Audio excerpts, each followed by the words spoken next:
എന്താണ് ഡോക്ടേഴ്സിന്റെ ഹാൻഡ് റൈറ്റിങ്ങിനെ പറ്റി ആളുകൾ കൂടുതലായിട്ട് പറയുന്നത്? മാമിന്റെ ചൈൽഡ്ഹുഡ് ഡ്രീമും ഈ പ്രൊഫഷനുമായിട്ട് എന്തെങ്കിലും ബന്ധമുണ്ടോ? മാം ഡോക്ടർ ആയിട്ട് കേട്ടിട്ടുള്ള ഒരു മിത്ത് എന്താണ്? ഡോക്ടർ ആയതുകൊണ്ട് ആളുകൾ മാമിനെ കുറിച്ച് വിചാരിക്കുന്ന ഒരു തെറ്റിദ്ധാരണ.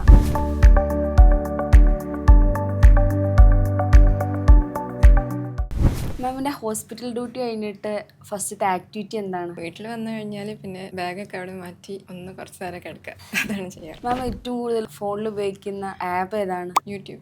മാം ഇന്ന് കഴിച്ച ബ്രേക്ക്ഫാസ്റ്റ് എന്താണ്? ദോശ. മാം ഏറ്റവും ഇഷ്ടപ്പെട്ട ഹോബി? വെക്കാറുണ്ട്, പക്ഷെ അത് കുറേ ആയി. മാം ഏറ്റവും കൂടുതൽ ഉപയോഗിക്കുന്ന ഒരു വേർഡ്? ബിക്കോസ്.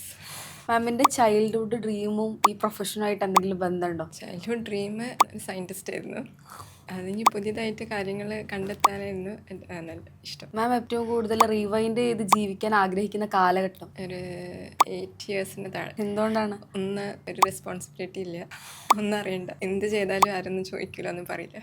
മാം ഏറ്റവും കൂടുതൽ ഫോണിൽ ഉപയോഗിക്കുന്ന ഇമോജി ഏതാണ്? Heart shape. മാം ഡോക്ടർ ആയിട്ട് കേട്ടിട്ടുള്ള ഒരു മിത്ത് എന്താണ് ലൈഫിൽ? വലുതായി കഴിഞ്ഞാൽ എല്ലാ കാര്യങ്ങളും ഹാൻഡിൽ ചെയ്യാൻ പറ്റും, പക്ഷേ നടന്നിട്ടില്ല.